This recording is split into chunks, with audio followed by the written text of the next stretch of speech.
presidente de Revolución Democrática, Diego Vela, esta mañana acá en Mesa Central. Diego, muchísimas gracias por la gentileza de estar acá. Buenos días. Buen día, Iván. Encantado de estar acá. Ya, otra vez el caso Convenio es como un fantasma shakespeariano que vuelve y vuelve y vuelve y vuelve, un déjà vu, como dijo la ministra portavoz ayer. ¿Qué es para ustedes en Revolución Democrática a estas alturas el caso Convenio? Sí, o sea, ha sido algo muy importante, claramente. El año pasado, en el fondo, yo creo gran parte del tiempo fue el enfrentar este caso. Y lo que sí nosotros hemos buscado, o sea, para nosotros la corrupción es la antítesis de lo que es el proyecto de Revolución Democrática. O sea, nosotros creamos este partido político un poco para recuperar la confianza ciudadana, para que la política esté en servicio de la ciudadanía y de las personas, y justamente la corrupción va en el sentido contrario.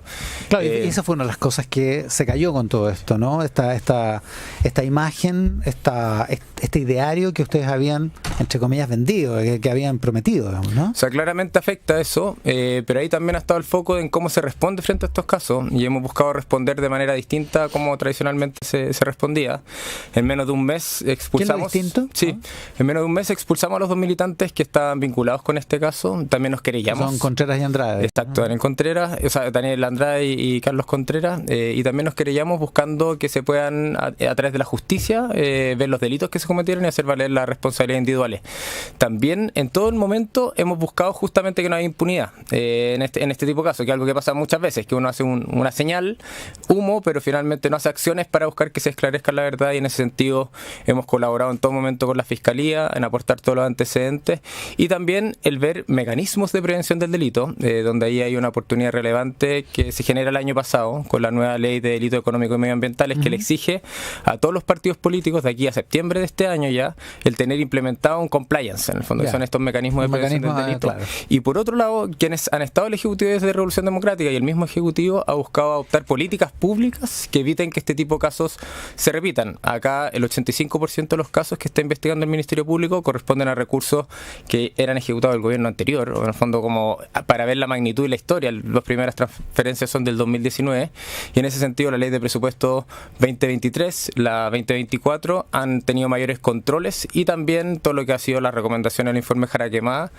Nosotros hemos impulsado mucho que se adapten, porque justamente creemos que pueden subir el estándar hoy día para la política, para las políticas públicas, en una materia que es muy relevante, en el fondo, que es que los recursos vayan a parar realmente a los beneficiarios, y que la política finalmente sirva a las personas y no sea un interés para otro objetivo o para servirse a sí mismo. Que es una de las cosas más escandalosas de todo esto, digamos, que era plata de asentamientos precarios, o sea, la gente, probablemente la gente más pobre de todas, digamos. Se revisa la prisión preventiva hoy día de Andrade y de Contreras en el norte. ¿Qué espera que pase?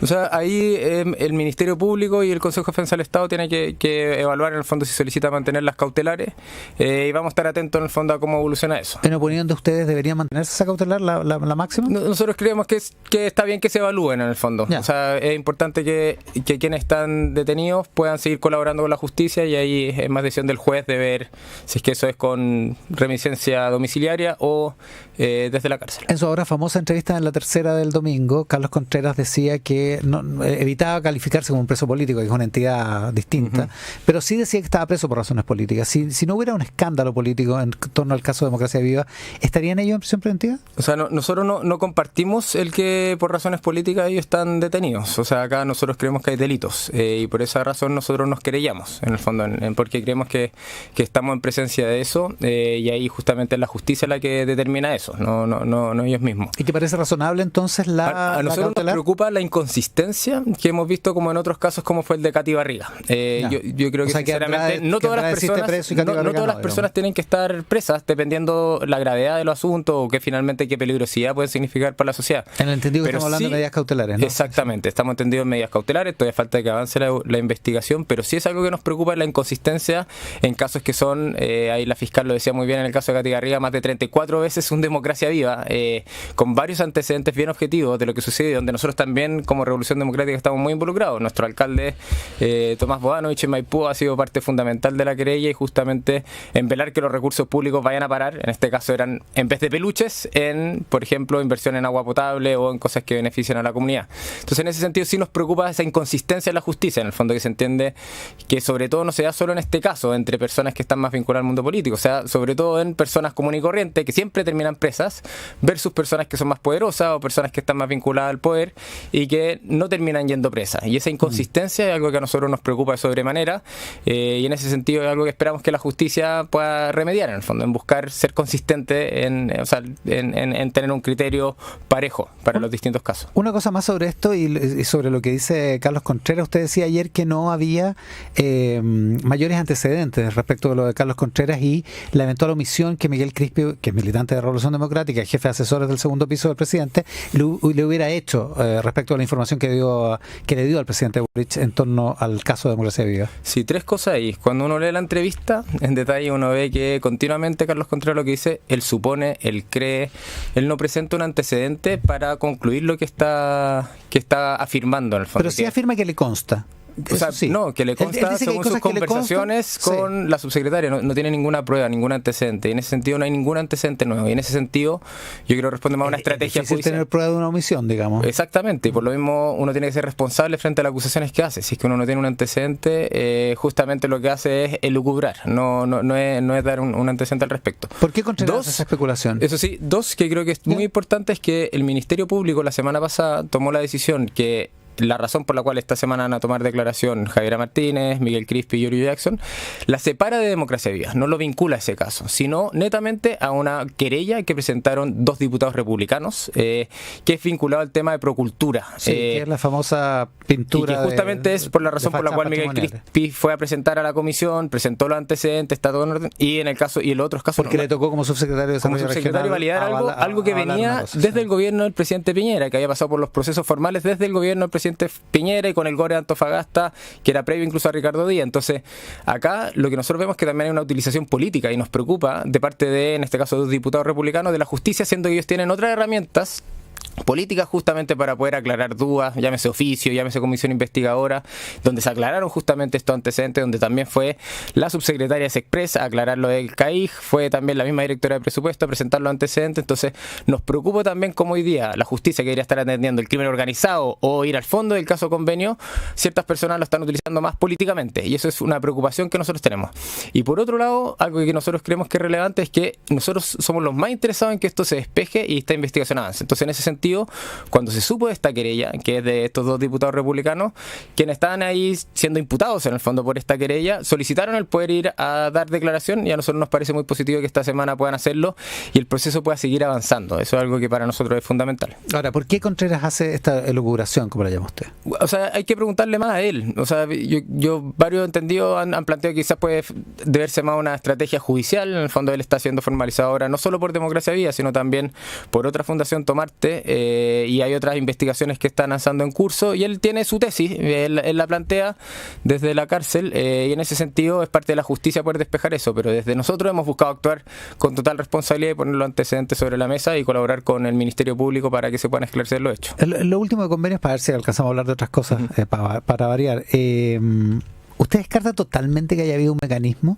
Totalmente. ¿Sí? Sí, totalmente. ¿Y justamente, ¿por qué la repetición de este tipo de cosas? Y también justamente la misma justicia, cuando nos acepta a nosotros como querellantes, eso fue en octubre, si no mal recuerdo, lo que reconoce es que justamente no hay antecedentes fundados para suponer que nosotros como partido político estamos involucrados de alguna manera. Y ahí en el sentido de responsabilizar individualmente a estas personas. Cualquier organización siempre puede estar sujeta a este tipo de hechos. Para nosotros es relevante, uno, los mecanismos de prevención que tenemos frente a eso, pero también el cómo respondemos frente a estas cosas. Y por eso hemos sido tan categóricos, porque desde Revolución Democrática no vamos a dar espacio ni para impunidad ni para corrupción dentro del partido, y porque entendemos que la política y la razón por la cual estamos es justamente para beneficiar a las personas, y en ese sentido hemos buscado, yo creo, responder de manera bien distinta a como era lo tradicional. Y hoy día también, o sea, uno ve en otros casos, o sea, personas que han tenido condena y todo, son parlamentarios, siguen estando en política sin mayor problema, y eso es algo que a nosotros nos preocupa. Nosotros creemos que en un espacio, en lo privado, pero también en lo público, que es tan sensible con recursos públicos, deberíamos asegurar que la probidad y la transparencia sea un estándar exigible y alto. Ahora, estamos con Diego Vela, el presidente de Revolución Democrática. Si usted habla de un estándar, ese estándar se va a haber visto bien a prueba cuando se construyan las listas de parlamentarias en 2 años más. Y se toma una decisión en el partido respecto de Catalina Pérez, digamos. ¿Cómo lo ve usted eso ahora? Sí. Catalina Pérez está con su militancia suspendida. esa militancia está suspendida al menos hasta junio, algo que se puede evaluar en el fondo extender, y ahí estamos observando cómo avanza la investigación. Eso está en sede judicial, hasta el momento en el fondo no se ha formalizado a Catalina, no se han presentado nuevos antecedentes que hayan suponer que ella es parte de alguno de la comisión de delito, y en su momento se evaluará finalmente si es que hubo mérito o no, para poder tomar otras medidas desde el partido. En el fondo nosotros ahí tenemos un tribunal supremo que evalúa y sanciona a partir de denuncias que pueden hacer militantes, y en su momento se evaluará. En el fondo nosotros lo que nos importa ahora es que se despejen las responsabilidades, la investigación, y por lo demás hemos tomado estas medidas precautorias, en el fondo que son cautelares, de suspensión de militancia para asegurar que sea la justicia la que pueda avanzar en la investigación. Ya, pero el eventual apoyo a una reelección depende entonces de si ella resulta involucrada o no. Eso es algo que se va a evaluar en su momento, en el fondo, a partir de los antecedentes que existan. A propósito de reelección, para que cambiemos de tema, el senador Juan Ignacio Latorre va a la reelección en Valparaíso, ¿no? Siendo súper sincero, no es una discusión que estamos teniendo hoy en día. Nosotros, sobre todo en la región de Valparaíso, estamos abocados en las urgencias que tienen las personas, en este caso en todo el tema de la emergencia de los incendios. Y respecto a la discusión electoral, en lo que estamos abocados es en la de gobiernos locales y gobiernos regionales. En eso es lo que estamos abocados.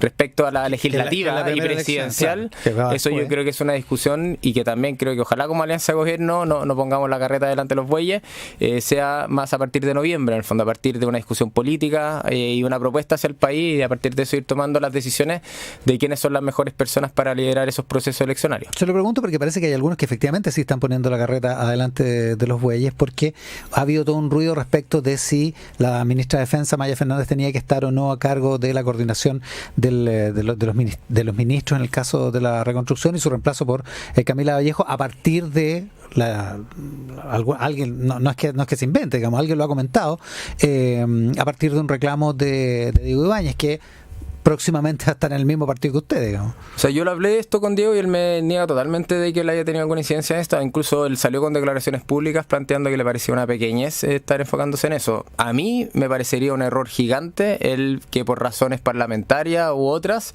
estemos afectando las decisiones de ejecución de una emergencia. Yo lo que entiendo es que las razones iban en otra línea, en el fondo en ver cómo la ministra Vallejo podía colaborar en ese rol, y la ministra de Defensa abocarse más en las funciones de coordinación con las Fuerzas Armadas. Pero yo creo que el criterio justamente que tiene el Ejecutivo, y que yo comparto, es poner el foco en cómo logramos una respuesta lo mejor posible, lo más eficaz posible, con la mejor coordinación posible, y todas estas otras discusiones más, de mi perspectiva, más de la chica, en el fondo, que en el fondo es quién va a tener el cupo en 2 años más, creo que las tenemos que dejar totalmente de lado. ¿Usted entiende por qué Camila Vallejo reemplaza a Maya Fernández en ese rol? O sea, no lo he hablado con profundidad. Yo entiendo que justamente era para que la ministra de Defensa se abocara más en labores de coordinación de las Fuerzas Armadas, también viendo que acá, hoy día, esta semana, están incendios en Araucanía, en distintas zonas, que también hay que tener un énfasis en eso. Está también justamente toda la discusión en paralelo del COSENA, cómo avanza el proyecto de infraestructura crítica, donde Defensa tiene un rol muy relevante, y como también la ministra Vallejo puede hacer un buen aporte en ese rol de enlace, pero no he entrado con mayor profundidad con el Ejecutivo de las razones que estuvieron detrás de esa decisión. Estamos contigo, el presidente de Revolución Democrática. Se instala nuevamente el debate por la reforma al sistema político. Hay algunos que dicen que hay una ventana de oportunidad para cambiarlo, y que probablemente esa ventana después no exista, y que una reforma al sistema político le daría más estabilidad al mismo. ¿Qué piensa usted? Yo comparto eso. Yo sí creo que hay algo que es importante, es que con los dos procesos constitucionales, yo creo que lo que pasó es que la política fracasó en dar respuesta a problemáticas institucionales que tenemos y también sociales.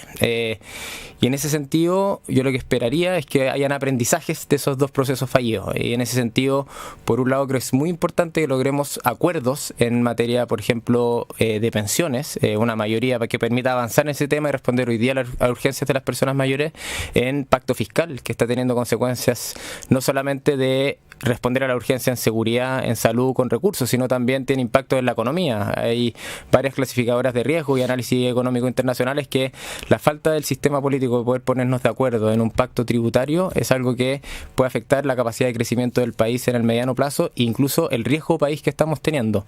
Pero, por otro lado, creo que también es bueno el ver un poco los fierros que están detrás de justamente las dificultades que hoy día tiene el sistema político de poder avanzar justamente en estas materias que son urgentes para las personas. Claro, no es muy popular pero una condición de base. Sí, por eso yo creo que el foco tiene que estar en avanzar en las cosas concretas para las personas, esos pensiones, un pacto fiscal, pero eso no quita que podamos caminar y mascar chicle a la vez y avanzar en ciertas reformas al sistema político. Ahí a mí me parece que lo que salió un poco de la comisión experta, en el fondo en el Consejo Constitucional, es una buena base de discusión, y yo creo que el objetivo está bastante claro, que justamente es, por un lado, mejorar la coordinación y cómo es la relación entre el Ejecutivo y el Parlamento, que muchas veces los incentivos están puestos en salir a pegar desde el Parlamento o en fomentar los caudillos o el que capitaliza individualmente en vez de buscar que avance la política pública, y para eso se requiere fortalecer también los partidos políticos con más controles, pero a la vez un poco mayor control desde lo colectivo más que solamente personalidades individuales.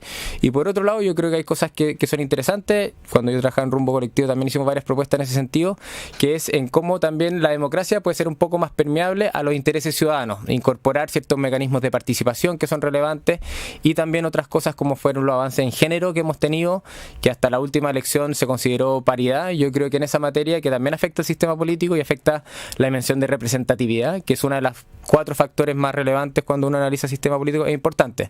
Nosotros hoy día estamos abocados en que eso pueda avanzar, es algo que ya hemos discutido varios presidentes de partidos. Ayer nos preguntaron al salir del comité político ampliado también, y todos los presidentes de partidos se mostraron disponibles en eso, y ahí los centros de pensamiento están trabajando un poco en esta propuesta. En el Parlamento también se está discutiendo, y yo espero que de aquí a abril podamos llegar a algunos puntos, ver si hay agua y ojalá avanzar rápido. Yo creo que esto tiene que ser un fast track, o sea, como no abocar y que no sea una nueva discusión constitucional para no desviar el foco de seguridad, de pensiones, de pacto fiscal, pero sí intentar de aprovechar de avanzar en esta materia que yo comparto, nos puede dar una estabilidad de mediano plazo como país, y eso afecta a todas las otras materias. Hacerlo rápido y hacerlo sobre la base más o menos sobre la base del acuerdo de la comisión experta. Yo creo que esa es una buena base para partir, y obviamente hay que corregir cosas, hay que alinear mejor los objetivos, los instrumentos, pero yo creo que está bien claro el propósito que tenía esa propuesta. Oiga, a propósito de eso, el senador Sandón decía el otro día en una entrevista en el Mercurio, que llamó mucho la atención por lo que habló de Sebastián Piñera, pero en otra parte de la entrevista decía que él estaba dispuesto a un acuerdo con el gobierno, él y otros senadores de derecha estaban dispuestos a un acuerdo en el Senado por pensiones. ¿Qué le parece eso? A mí me parece muy positivo, y yo creo que hay que rescatar ese tipo de voluntades. Yo también creo que sinceramente después de... O sea, yo he visto una oposición que no da ni la sal ni el agua. Los 2 primeros años, súper compleja, que pedía la salida, por ejemplo, el ministro Jackson, y después nunca cumplieron su acuerdo de... ¿Para qué vamos a hablar de ustedes cuando eran oposición, digamos? Pero... No, también, obviamente, y por eso yo creo que es relevante tomar la autocrítica misma que ha hecho el presidente Boric. O sea, que yo creo que es ¿Usted algo... la respalda eso, lo que dijo? Yo la respaldo totalmente, sobre todo cuando se precisó el sentido de las querellas, en el fondo hacia la segunda acepción, pero la respaldo totalmente. Yo creo que estuvo a la altura de un funeral de Estado. A mí me parece bien. También creo que fue sincero. Dijo, hay luces y sombras en el expresidente Piñera. Yo creo que acá ninguno de nosotros es piñerista. O sea, nosotros hemos sido muy críticos de él en varias dimensiones, una de esas derechos humanos, pero también en otras materias que el expresidente Piñera desarrolló. Pero en ese sentido, yo lo que sí veo es que hoy día hay una derecha, al menos en sectores de Chile Vamos, que ya se cansó de jugar el baile de republicanos, que es lo que vimos en el Consejo Constitucional, que yo creo que tuvimos una buena oportunidad para llegar a acuerdos, como se logró en el Consejo Experto, de la Comisión Experta, y que finalmente después vimos a un Chile Vamos sometido a la lógica republicana, que era más de trinchera, más de llevarse la pelota para la casa. Y yo lo que veo en RN, en algunos sectores de la UDI, una mayor disposición a construir estos puentes. Acá obviamente no pensamos iguales, pues, o sea, estamos en democracia, tenemos una disputa política, pero llegar a puntos de acuerdo que nos permitan avanzar en estas materias que son urgentes para la ciudadanía. Así que obviamente valorar las palabras del senador Sandón, pero buscar que cada vez sean más los que se sumen a construir conjuntamente un acuerdo para avanzar en estas materias. Yo acá no creo en estos acuerdos unánimes, o idealmente si es que se suman todos, pero sí que nos permitan avanzar legislativamente en esta urgencia. Estamos con el presidente de RD, Diego Vela. Una última cosa a propósito de no estar todos de acuerdo, aunque hay bastante, es mayoritario el pensamiento crítico respecto a lo que hizo el juez Urrutia en torno a las famosas videollamadas y visitas conyugales de presos de alta peligrosidad. Hay algunos parlamentarios parlamentarios y voceros del oficialismo que lo apoyan al juez Urrutia, que apoyan que respaldan una medida que cautela los derechos humanos de esos presos, independientemente del delito por el que estén acusados o condenados. ¿Qué piensa usted de lo que hizo el juez Urrutia y de lo que debería pasar con él? O sea, en primer lugar, yo creo que es relevante el identificar que toda persona tiene derechos humanos y hay que asegurar condiciones de dignidad, sea quien sea. Y eso yo creo que es algo que es latente y que yo creo he escuchado varias declaraciones que parecieran olvidar eso, en el fondo, y eso es algo que no lo comparto. Pero por otro lado, también creo que la justicia tiene que asumir un rol, sobre todo en este contexto país, de dar las garantías de perseguir y frenar un poco lo que está haciendo el crimen organizado y en particular lo que están haciendo estas bandas delictuales. Y en ese sentido, yo creo que justamente lo que pasó con el juez Urrutia pone en conflicto estas dos dimensiones. A mí me parece bien que sea la Corte de Apelaciones la que ahora pueda sancionar en el fondo frente a esta apelación, y ahí respecto a el juez Urrutia, yo creo que él está en su derecho a poder ejercer estas cosas, pero también creo que es bueno que se pueda cuestionar en la opinión pública el criterio que ha tenido. El gobierno ha sido claro desde su materia. Yo no manejo ahí tanto la posición del ministro Cordero, pero que ha planteado incluso acá habían antecedentes de que era irregular lo que está de ilegalidad, digamos. Sí. Ahora, dentro de eso es una vieja trampa para la izquierda el confundir a veces ciertos valores o privilegiar algunos valores por sobre otros, en este caso los derechos humanos por sobre la seguridad, por ejemplo. Es que jamás yo creo que hay que ponerlos como un valor en conflicto. O sea, yo creo que tenemos que asegurar siempre un piso básico de derecho humano y dignidad, y yo creo que cualquier persona que dice ser demócrata debería afirmar eso, y eso lo planteo no solo para las personas que están en la cárcel, sino también para quienes se violan los derechos humanos en el contexto del estallido, en la dictadura, o quienes también día a día cuando tienen temas de seguridad justamente se le están vulnerando sus derechos, y en ese sentido yo creo que en una democracia uno fija estándares y límites en el fondo, y esos límites parten con respetar los derechos humanos. Por sobre eso, yo creo que hoy día el principal desafío que tenemos como país es atender justamente la materia de seguridad, y eso es a lo cual yo creo que estamos abocados desde el Ejecutivo, y también es lo que esperaríamos que también la justicia priorice en estas decisiones, dándole espacio siempre del respeto a los derechos humanos. Yo creo que son dos valores que se pueden complementar y se puede generar un equilibrio entre ellos. El presidente de Revolución Democrática, Diego Vela, esta mañana en Mesa Central. Diego, muchísimas gracias.